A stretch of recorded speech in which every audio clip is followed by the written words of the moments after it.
CM Revanth Reddy target గా ప్రకటన చేస్తూ కాకరేపుతున్న మునుగోడు ఎమ్మెల్యే రాజగోపాల్ రెడ్డి మరో ట్వీట్ ఇచ్చారు. Karnataka deputy CM DK Shivakumar తో సమావేశమయ్యారు. ప్రస్తుత రాజకీయ పరిణామాలపై ఇరువురు చర్చించుకున్నట్లు తెలుస్తుంది. మంత్రి పదవిపై హైకమాండ్ ఇచ్చిన హామీని డీకే శివకుమార్ దృష్టికి కోమటిరెడ్డి రాజగోపాల్ రెడ్డి తీసుకువెళ్లినట్లు సమాచారం. బీజేపీ నుంచి కాంగ్రెస్ లో చేరినప్పుడు తనను మంత్రి పదవి ఇస్తానని ప్రామిస్ చేసినట్లు ఇటీవల రాజగోపాల్ రెడ్డి తెలిపారు. మంత్రి పదవి రాకపోవడంతో ఆయన తీవ్ర అసంతృప్తిగా ఉన్నారు. కొన్ని రోజులుగా సీఎం రేవంత్ రెడ్డిపై విమర్శలు చేస్తున్నారు. ఈ నేపథ్యంలో డీకే శివకుమార్ తో రాజగోపాల్ రెడ్డి భేటీ కావడం ఆసక్తిగా మారింది.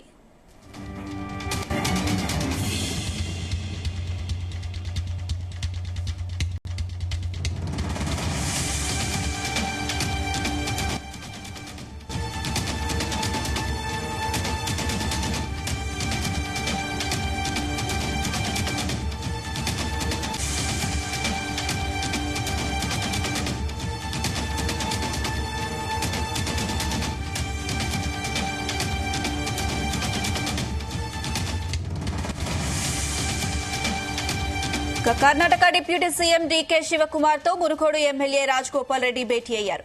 ప్రస్తుత రాజకీయ పరిణామాలపై ఇరువురు చర్చించుకున్నట్లు తెలుస్తుంది. మంత్రి పదవిపై హైకమాండ్ ఇచ్చిన హామీని డీకే శివకుమార్ దృష్టికి తీసుకువెళ్లినట్లు సమాచారం. గతంలో తనకు హైకమాండ్ మంత్రి పదవి ఇస్తానని ప్రామిస్ చేసినట్లు ఇటీవల రాజగోపాల్ రెడ్డి తెలిపారు. మంత్రి పదవి రాకపోవడంతో కొంత అసంతృప్తిగా ఉన్న రాజగోపాల్ రెడ్డి కాంగ్రెస్ ప్రభుత్వంపైనే పలు విమర్శలు చేశారు. ఈ నేపథ్యంలో డీకే శివకుమార్ రాజగోపాల్ రెడ్డి భేటీ ఆసక్తిగా మారింది.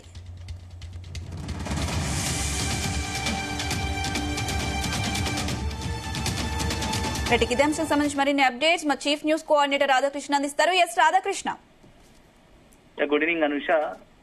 హైదరాబాద్ కు వచ్చినటువంటి Karnataka deputy CM DK Shivakumar ను ఈ రోజు కాసేపటి క్రితమే రాజగోపాల్ రెడ్డి కాంగ్రెస్ నుంచి మునుగోడు ఎమ్మెల్యే రాజగోపాల్ రెడ్డి కాసేపటి క్రితం భేటీ అయ్యారు. సో ఒక మాదాపూర్ లోని ఒక ప్రైవేట్ కార్యక్రమం సంబంధించి వచ్చినటువంటి శివకుమార్ ను రాజగోపాల్ రెడ్డి కలవడం ఇప్పుడు తీవ్ర చర్చనీయాంశంగా మారింది.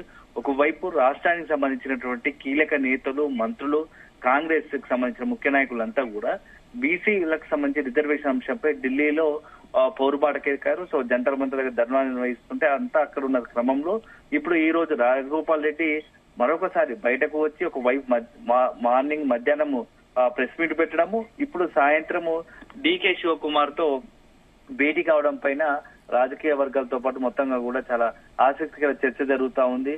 ఎందుకంటే ఇటీవల కాలంలో రాజగోపాల్ రెడ్డి సొంత పార్టీ తీరుపైనే తీరు అసంతృప్తి ఉండడం, అదే సందర్భంలో సీఎం రేవంత్ రెడ్డిని టార్గెట్ చేసుకొని చాలా సందర్భాల్లో ఇటీవల కాలంలో వరుసపెట్టి విమర్శలు గుప్పిస్తడం కూడా తీవ్ర చర్చనీయాంశం అవుతోంది. ఈ రోజు అంటే మొన్న ఏదైతే నెక్స్ట్ తర్వాత మళ్ళీ నేనే సీఎం అవుతాను రేవంత్ రెడ్డి మహబూబ్నగర్ జిల్లాలో చేశాడో బహిరంగ సభ చేసిన వ్యాఖ్యలను కౌంటర్ ఇవ్వడంతో పాటుగా సోషల్ మీడియా విషయంలో కౌంటర్ ఇచ్చాడు. తాజాగా ఈ రోజు ప్రెస్ మీట్ కూడా నిర్వహించినటువంటి సందర్భంలో మీడియాతో మాట్లాడుతున్న సందర్భంలో సీఎం రేవంత్ రెడ్డి తన నోరును అదుపులో పెట్టుకోవాలి, ప్రతిపక్షాలను విమర్శించడమే పనిగా పెట్టుకుంటున్నారని చెప్పేసి కూడా కొంత అసంతృప్తి చెప్పడం లేకుంటే విమర్శలు చేయడం అని అనుకోవచ్చు. సో అట్లా ఆ కామెంట్ చేశాడు. సో ఇట్లా ఉంటున్న క్రమంలోనే ఈ రోజు సాయంత్రం ఉన్నటువంటి మాదాపూర్ సంబంధించి ఒక హోటల్లో డీకే శివకుమార్ తో కలిసి భేటీ కావడం పైన ఒక చర్చనీయాంశం అవుతుంది. ఎందుకంటే ఇటీవల కాలంలో మంత్రి పదవి రాకపోవడంతో రాజగోపాల్ రెడ్డి తీవ్ర అసహనంతో అసంతృప్తితో వ్యక్తం చేస్తున్నాడు. సందర్భం వచ్చినప్పుడల్లా కాంగ్రెస్ పార్టీని అదే సీఎం రేవంత్ రెడ్డిని టార్గెట్ చేస్తూ విమర్శలు ఇస్తున్నాడు. సో ఈ నేపథ్యంలో ఇప్పుడు డీకే శివకుమార్ తో భేటీ అవ్వడం కనుక కారణాలు ఏందనే పైన కూడా రాజకీయ వర్గాల్లో ఒక చర్చ జరుగుతుంది. అయితే ప్రధానంగా మంత్రివర్గ డీకే శివకుమార్ కు కాంగ్రెస్ హైకమాండ్ సంబంధించిన పెద్దలకు అంటే రాహుల్ గాంధీ కావచ్చు, సోనియా గాంధీతో ప్రియాంక గాంధీకి సంబంధించినటువంటి సత్సంబంధాలు ఉన్నాయి. సో గతంలో కూడా ఏదైతే రాజగోపాల్ రెడ్డి చేరే క్రమంలో కాంగ్రెస్ పార్టీలో బీజేపీ నుంచి గత అసెంబ్లీ ఎన్నికల సమయంలో బీజేపీ నుండి కాంగ్రెస్ చేరే క్రమంలో డీకే శివకుమార్ కొద్దిగా మీడియేషన్ చేసినట్టుగా కూడా ప్రచారం జరుగుతా ఉంది. ఎందుకంటే అప్పట్లో డీకే శివకుమార్ మాణిక్ ఠాక్రే ఉన్నటువంటి పీసీసీకి సంబంధించి కాంగ్రెస్ తెలంగాణ కాంగ్రెస్ వ్యవహారాల ఇన్ఛార్జ్ గా ఉన్నటువంటి మాణిక్ ఠాక్రే ఆధ్వర్యంలో ఢిల్లీలో రాజగోపాల్ రెడ్డి కాంగ్రెస్ లో చేరినాడు. ఆ క్రమంలో డీకే శివకుమార్ మీడియేట్ చేసి నీకు భవిష్యత్తులో తెలంగాణలో కనుక కాంగ్రెస్ అధికారంలోకి వస్తే మంత్రి పదవి కావచ్చు మంచి పదవి ఇప్పిస్తాము అని చెప్పేసి కొంత హామీ ఇచ్చినట్టు డీకే శివకుమార్ మధ్యవర్తిత్వం చేసి హైకమాండ్ దగ్గర ఈ ప్రపోజల్ పెట్టినట్టుగా తెలుస్తుంది. దానికి హైకమాండ్ కూడా అంగీకరించినట్టుగా తెలుస్తుంది. సో ఈ నేపథ్యంలో ఇటీవల కాలంలో మంత్రివర్గ విస్తరణలో అవకాశం దక్కకపోవడం, ఆ పార్టీపై సీరియస్ గా ఉన్నటువంటి రాజగోపాల్ రెడ్డి ఇప్పుడు డీకే శివకుమార్ తో భేటీ తన మనసులోని మాటను మరొకసారి డీకే శివకుమార్ దగ్గర పెట్టే ఆలోచనలు ఉన్నట్టుగా తెలుస్తోంది. సో దానికే భేటీ అయినట్టుగా తెలుస్తోంది. ఎందుకంటే మీరు మధ్యవర్తిత్వం వహిస్తేనే నేను కాంగ్రెస్ పార్టీలో చేరాను. సో ఆ క్రమంలో మరొకసారి మీరు నాకు మంత్రి పదవి విషయంలో కాస్త హైకమాండ్ కు మరొకసారి నచ్చజెప్పే ప్రయత్నం చేయండి, హైకమాండ్ దృష్టికి తీసుకెళ్ళండి నా డిమాండ్ అని చెప్పేసి డీకే శివకుమార్ ను కోరినట్టు తెలుస్తుంది.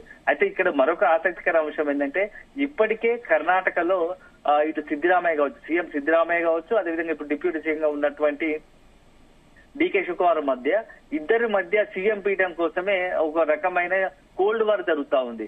నాకు ఎందుకంటే 2.5 సంవత్సరాల పదవీకాలం తర్వాత సిద్దిరామయ్య తర్వాత తనకు ముఖ్యమంత్రిగా చేయాలని చెప్పేసి ఒక ఫార్ములాను క్రియేట్ చేసి మొన్నటి అసెంబ్లీ ఎన్నికల కర్ణాటకలో కాంగ్రెస్ గెలిచిన తర్వాత ఇప్పుడు మరి ఈ అక్టోబర్ నవంబర్ కల్లా సిద్దిరామయ్య ముఖ్యమంత్రిగా బాధ్యతలు చేపట్టి 2.5 సంవత్సరాలు కాబోతుంది. ఆ తర్వాత డీకే శివకుమార్ సీఎం అవుతాడు, సీఎం హామీ ఇచ్చారు కాబట్టి ఒకవైపు తన ప్రయత్నం తను ఉండగా ఇప్పుడు దానికి తోడుగా రాజగోపాల్ రెడ్డి తనకే ఒకవైపు తన ముఖ్యమంత్రి పదవి కోసమే లాబింగ్ చేస్తున్న క్రమంలో ఇప్పుడు రాజగోపాల్ రెడ్డి వెళ్లి డీకే శివకుమార్ గారు తన మంత్రి పదవి కోసం లాబింగ్ చేయడం పట్ల కూడా ఒక ఆసక్తికర చర్చ జరుగుతోంది. ఎందుకంటే ఇప్పటికే డీకే శివకుమార్ కి ఒకవైపు హైకమాండ్ తో సంప్రదింపులు జరుపుతా ఉంది. సో కాంగ్రెస్ పార్టీ హైకమాండ్ కూడా డీకే శివకుమార్ విషయంలో కూడా కొంత అసంతృప్తి ఉంది.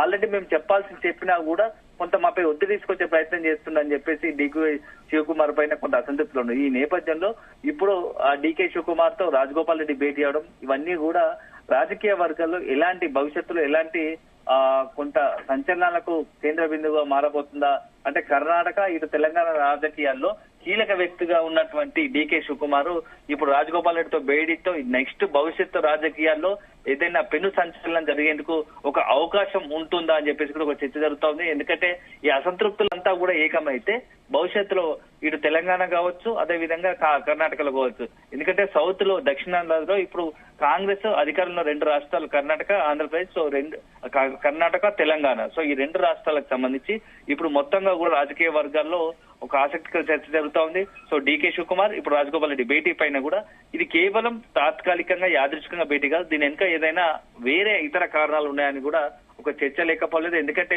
ప్రస్తుతం హైదరాబాద్ లో ఎవరూ లేని సమయంలో డీకే శివకుమార్ ఇక్కడికి ప్రైవేట్ కార్యక్రమంపై వచ్చినా రాజగోపాల్ రెడ్డితో భేటీ అవడం. ఎందుకంటే నిన్ననే చూసాం రాజగోపాల్ రెడ్డి అవసరమైతే పార్టీకి ఎమ్మెల్యే పదవికి రాజీనామా చేయడానికి కూడా సిద్ధంగా ఉందని ప్రకటించడం అంటే అంటే మానసికంగానే కాంగ్రెస్ ను వీడేందుకు సిద్ధపడుతున్నాడా, లేకుంటే ఎమ్మెల్యే పదవికి రాజీనామా చేసి తిరిగి వేరే పార్టీ తరఫున పోటీ చేసి ఎన్నికేయడానికి సిద్ధపడుతున్నాడు అని చెప్పేసి కూడా ఒక చర్చ ఉంది. ఎందుకంటే గతంలో కూడా ఇదే విధంగా కాంగ్రెస్ పార్టీలో మునుగోడు నుంచి శాసనసభ్యుడు గెలిచినటువంటి రాజగోపాల్ రెడ్డి బీజేపీలో చేరేందుకు రాజీనామా చేసి ఉప ఎన్నికను ఎదుర్కొన్నాడు. సో ఇప్పుడు మరొకటిసారి అలాంటిది ఏమైనా నిర్ణయం తీసుకోబోతున్నాడా, దాంట్లో భాగంగానే ఈ రోజు ప్రెస్ మీట్ పెట్టడము, అదే ప్రెస్ మీట్ అయిపోయిన తర్వాత డీకే శివకుమార్ కలవడము, ప్రెస్ మీట్ లో కూడా మరొకసారి సీఎం రేవంత్ రెడ్డిని విమర్శలు ఇవన్నీ చూస్తా ఉంటే ఏదైనా పొలిటికల్ గా ఏదైనా ఒక కొత్తగా సంచలనం జరగబోతుందా అని చెప్పేసి ఒక వార్త వినపడుతూ ఉంది. సో మొత్తానికైతే ఈ భేటీ మాత్రం